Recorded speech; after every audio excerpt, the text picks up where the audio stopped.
If you've lost the same type of deal at least 3 times, either the buy side or the sell side, you need to hear this. It's not you. Did you hear me? It's not you. Now, a lot of you guys are going, oh my God, McDaniel, what are you talking about? Well, before you get all the pitchforks out, let me explain.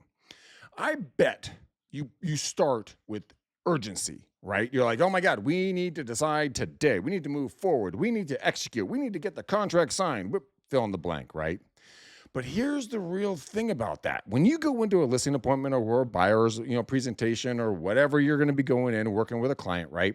We're taught from the very beginning going like close, close, close, always be closing, A, B, C. Well, ABC always stands for always be caring as well. But what we do is always be closing. So we're rush, rush, rush, rush, rush. But guess what you just did? You just pushed somebody into a potential decision before you even showed them your value, or if they even decided if they wanted to work with you. But if you're trying to push them out of their house that they've loved for years without even deciding to work with you, how does that make you look? Not the best. Think about that one. Number 2. You know what? You bring up your commission. You know what, Mr. and Mrs. Seller? This is how I justify my 3% commission. Let me break down exactly what my team and I do for you. See, look, I'm amazing. Guys, people will pay you whatever amount that it deems necessary for them to get to the next stage of their life. So if you charge 10%, 7%, 12%, not that that's all legal, but you get my exaggeration here, is to the point that you can charge whatever you want. And if the sellers or buyers agree to pay, then you have done the ultimate sales move. You've justified your commission with value. What about instead of going into commission, you focus 100% on them? Now, we're going to get into something else later, but I just want you to think about that. I bet you bring up your commission almost immediately or you're steadfast on it. You need to learn how to ask some questions, guys. Questions lead to success, which means you make more money, all right? Here's our third problem child out of the group. You're intense. Right up to the first meeting, yeah! AKA, you want that dang client. But then, right after you get the paperwork signed, going back to our problem child 1, going with ultimate urgency and, hey, we need to make a decision today. Let's say that worked. But then you go in, you get the listing, and you're like, okay, good, see you later. See you never. And you just ghost. You go silent. You stop the text messaging. You don't call. You don't write. You don't do anything. Well, here's the reason. If you don't follow up, you don't, stay in contact with them on a consistent basis, they're going to think you're too busy. End of story is how it's going to happen. Let me tell you a story. We'll bring this all together, right? So I went out for a listing appointment. This is years and years ago. And in my mind, I knew how this was going to play out.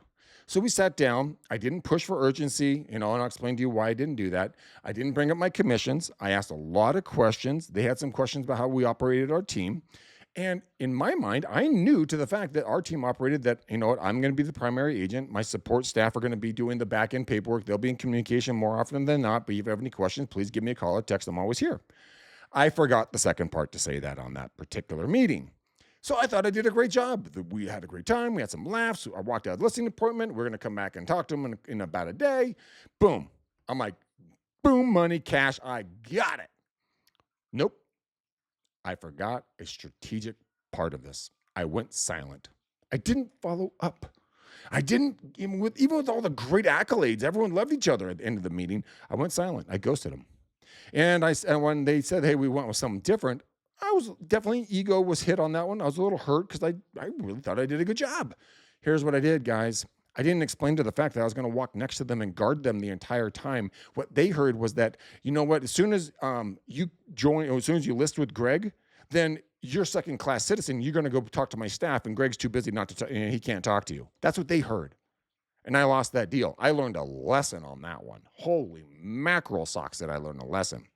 So let's get into some of the fixes here. I got a couple of fixes that I think might prevent some of these, but listen to what I have to say, guys. If you like what I've so far, you're really going to like these because we identified the problem. Now we got the solution.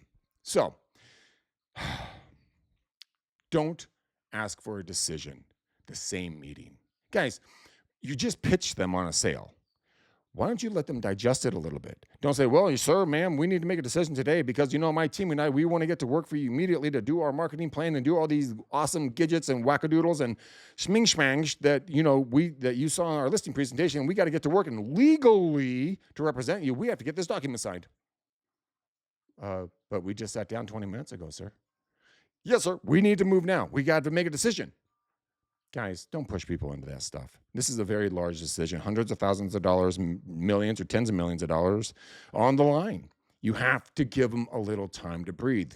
And you have to do the exact same. What we do a two-step listing presentation. So we go in and we do the listing presentation, and people always ask me like, well, don't you bring your listing contract? No, I don't. No, I do not.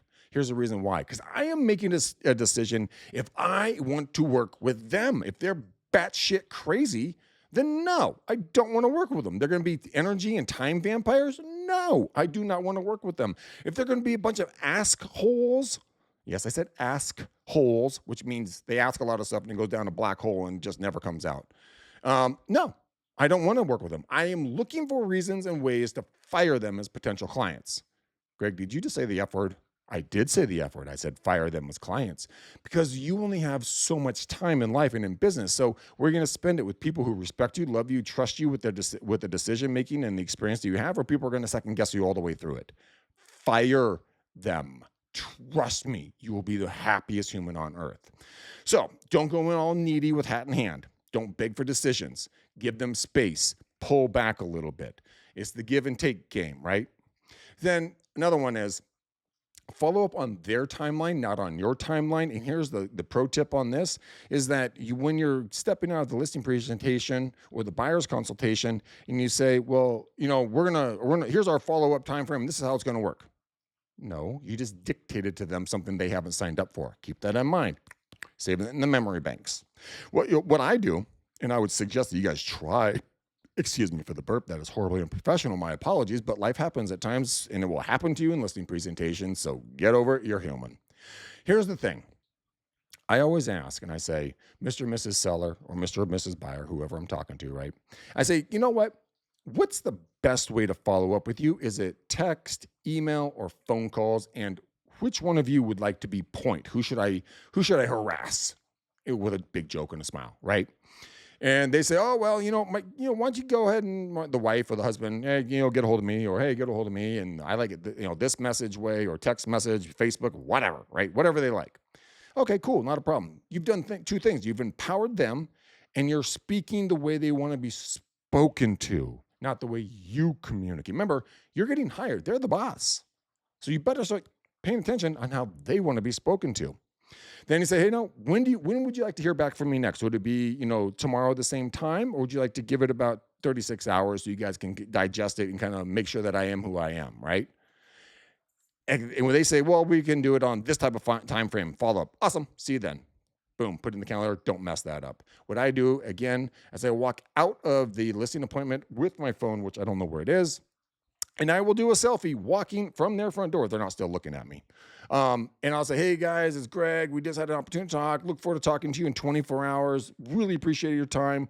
You know what? If we decide as a team, I'm using this verbiage very specifically. If we decide as a team that we want to work together, I look forward to representing you and your family's best interest. All right. See you in 24 hours. Call or text if you have any questions. All right. Bye. Click. Boom. Done.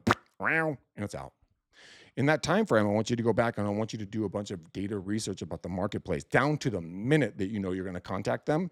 Pull your MLS data and then have one of your AIs pull the public data from like Redfin, Zillow, Trulia, Homes.com, Realtor.com, whatever. Pick a portal, right? And compare the public data to the MLS data, because the MLS data is going to have accurate, up to date, up to the second information about days on market, pendings, days on market till they went under contract. Have your AI compare these two, put them side by side, and give the different analysis of what the different valuations are based upon the different data sets.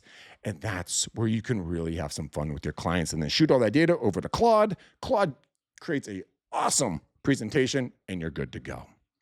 So this is what I'm going to leave you with, is two things. Stop saying we need to move now. We'll move forward now, move now, whatever your verbiage is, right? Stop doing that. Say this instead. Here's exactly what's going to happen next, and then fill in the different logical steps on how you or your team or whoever's going to follow up, and this is the different process. And then say, whenever you're ready, my team and I are here to serve you like ladies and gentlemen. We look forward to our next conversation. That gives them latitude, right? Perfect. So now we have a framework. But if you didn't hear it in the beginning, I want you to hear this last part one more time, all right? It was never you. It was a hidden pattern working against you. And now that you see it, you literally cannot unsee it. So watch the video again, guys. Remember, it's not you. It's the hidden pattern that has been hiding in plain sight the entire time. This is the quiet truth being spoken aloud. Actually, you know what? That actually makes me one more thought. Put a comment down below. Tell me about your scenario. What happened? Did you get it? Did you lose it? Which one of those categories did you not do, or which one did you fall into? I would love to see it if you guys want to do a comment. Anyways, I truly appreciate you guys. You're more awesome than you know, and I'll see you in the next video. Bye.